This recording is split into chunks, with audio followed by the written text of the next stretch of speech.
When it comes to teenagers and adults, there is a difference in the way they cope with their mental health.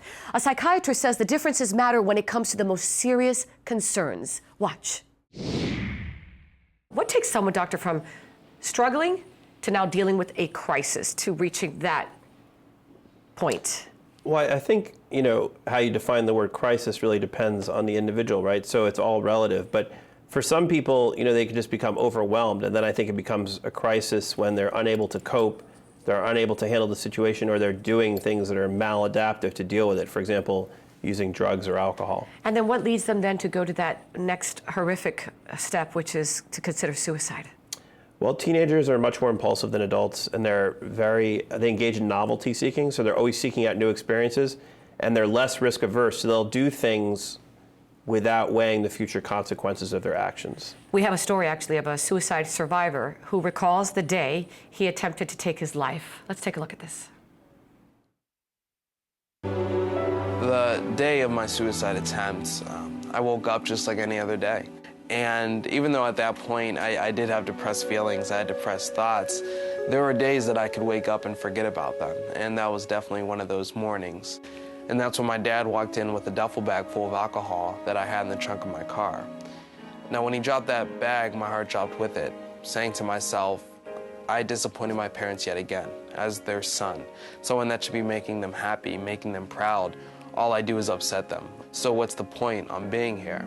My dad confronted me about the alcohol. He didn't yell, he didn't scream, but it didn't matter because everything was just numb to me at this point. And although my parents were very honest in that conversation, were very nice in that conversation, that was when I went to my room, like I usually do, whenever I'm upset or had a conversation with my parents. This time was a little different though. When she knocked the first time, I said, "No, Mom." And then she knocked again, but by that time, I was actually out of my 9-story window. It was impulsive. I didn't plan it that day. I didn't know that it would happen. That night, I was flown to the hospital and given 48 hours to live, and then a 40% chance to live after that.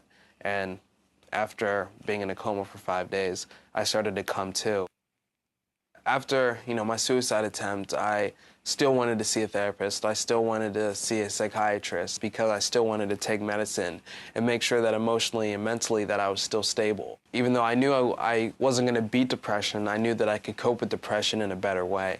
Now, one change I did make was having a psychiatrist who did both the therapy and talking part and also administered the medicine. And I think that's something that really helped me out. I think that's something I really benefited from.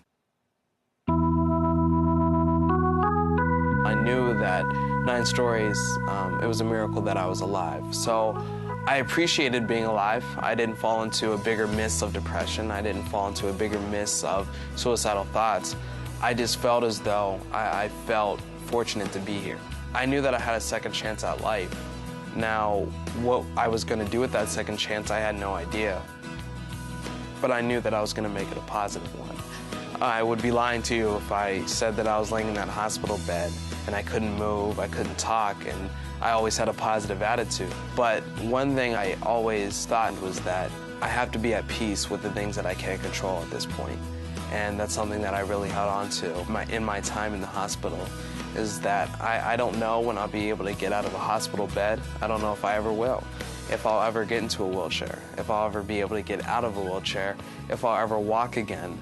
But I just wanted to be content with how my life was and try to help other people so that it didn't get to that point for someone else. As we continue with the story of this young man, it's such a compelling story, Doctor.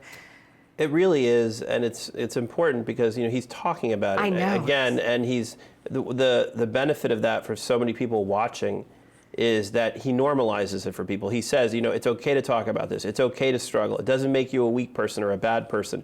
It just makes you someone who's going through something and you're trying to overcome it. And something he said that I wrote down, he was very numb. He felt numb all the time. And the day that he attempted suicide, it was like any other day. So it wasn't as if he planned it. Is that common? Yes, and afterwards when someone commits suicide, a lot of people say, well, but how could we miss this? How did we not see this coming? But it's funny because sometimes there are people that are just chronically depressed, and one day, for whatever reason, happens to be the day that it happens, and no one sees it coming. I know you've been around so many patients. Some have great outcomes, some have horrific outcomes.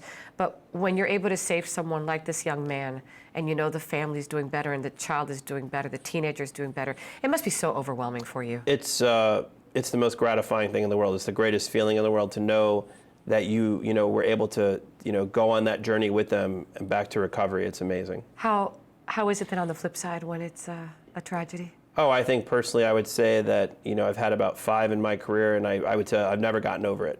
You always second guess yourself. You always blame yourself.